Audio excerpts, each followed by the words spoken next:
Welcome to Sold with Webinars, a podcast that aims to uncover how the most successful experts, coaches, consultants, and e-course professionals sell their products and services with just one sales presentation or webinar. A simple sales webinar can transform the business and life of a solopreneur.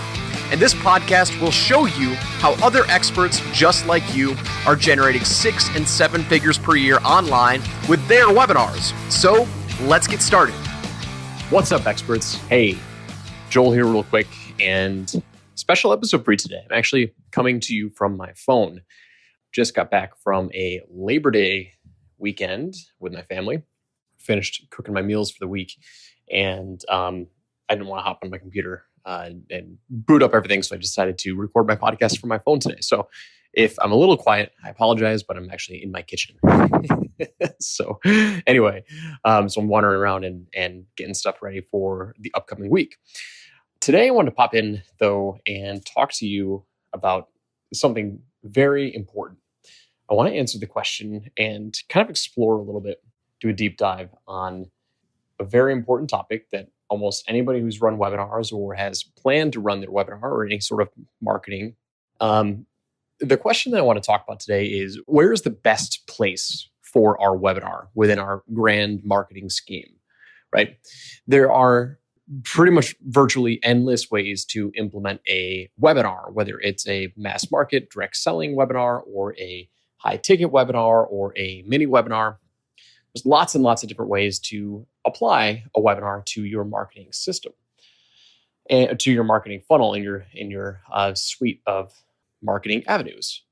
So I want to explore this question because, like, if you don't address this, you're going to be crushed. I mean, hopefully, I hope you hit a home run, but odds are you're going to spend all this time writing out a webinar sequence and building the webinar and recording it and running it live and doing all those things. And this is pretty much like whenever I work with a client one-on-one or a VIP client, like this is I may not ask this question directly. Sometimes I do, but I'm always looking for this answer to this question in one way or another.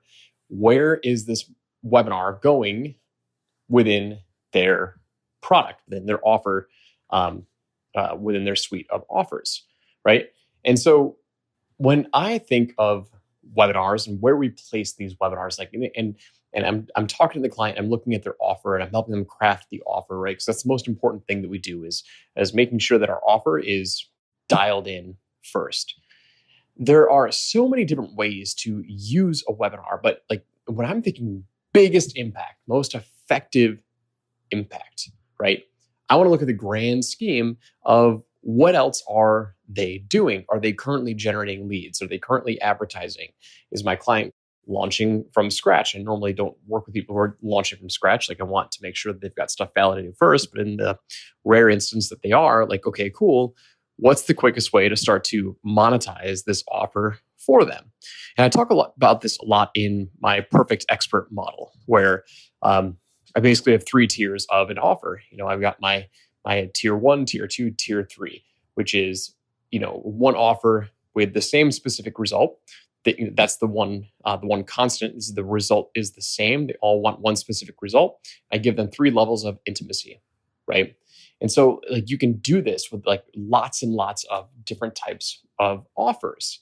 And I want to know, like, where is the webinar going to be the most effective within that suite of offers? So I was working with a client a while ago, and we were dialing in their offer. And I was actually in their office. And the whole reason why I'm coming up with this podcast today is because of this experience that I had with my client who I was working specifically with. And I was asking them, like, hey, okay, cool. Where do you want this offer? Like, tell me more about this offer. And as we're going through it, I'm not going to reveal the offer because I don't want to share what we came up with, because we literally came up with an 8-figure shift when we started to dial in their offer. And, he's like, oh, I've got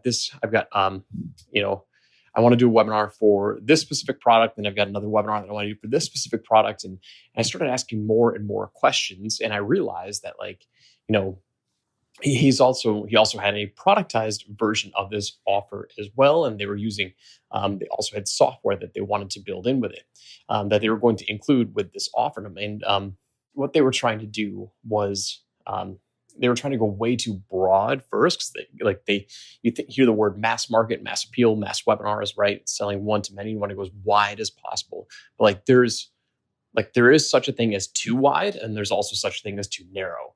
And experience with marketing is what is going to allow you to come up with the answer of being able to figure out and navigate the waters of, like, okay, what is the sweet spot here?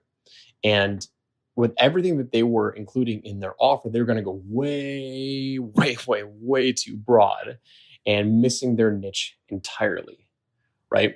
So when you are thinking about your webinar and your offers and your marketing and trying to figure out where you want to apply a webinar, like, you have to understand, like, how can you get, like, you want to go mass market, especially if you're driving cold traffic, right? Because you want something that's scalable. Hopefully you want something that's scalable, but not so mass market that it's going to speak to nobody, right? And so I'm trying to figure out an example of how I can help explain this specific circumstance, right?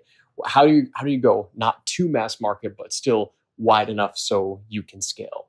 Some people can do it really well, but it takes them, it's going to take them a long time to kind of build that brand. Like, because everything we're talking about here is, like, the way that I view, like, for my small business owner, right? I'm typically working with clients who are, in the, anywhere between 10 grand a month to like 250. Well, we just partnered with somebody who's doing 400 grand a month already.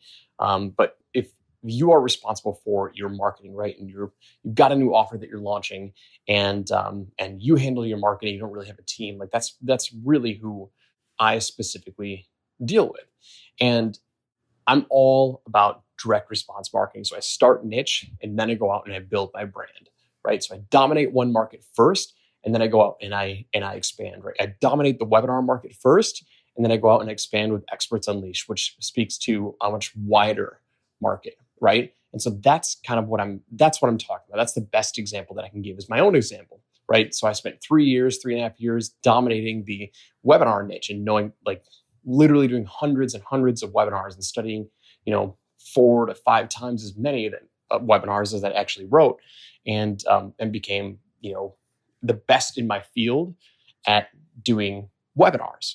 And once I dominated that, and I'm still dominating that, and I'm still being the best person that I can absolutely be, and I'm still studying. We've got the Webinar Vault where I'm uploading new content of all the stuff that I'm reviewing. I mean, right? So I'm still going down that rabbit hole, but I'm also building another brand that is a much more wider market, right? Because I tried to go too niche first. I ran my own webinar about webinars, and cost per applications were through the roof. And I tried to sell a course on webinars using a webinar model, and it was just too niche, right? So there's ways around that and how to get away from going too niche. But I want you to think about it. Like, where does a webinar fit in your marketing scheme? And you want to make sure that if you're going mass market or high ticket webinar, it's a little bit different. But if you're going direct selling webinar, you want to make sure that you're going to get people on your webinar. Like, rule number 1, you want to make sure you can get people on your webinar affordably, right? Because that is what is going to give you the best leverage of your time. And it's going to take a little bit of trial and error, but there are lots of ways to test that. And so that's what I wanted to talk to you about today, right? When you are launching your offers and you're launching your products, it's best to find that sweet zone of not too mass market, but also not too niche.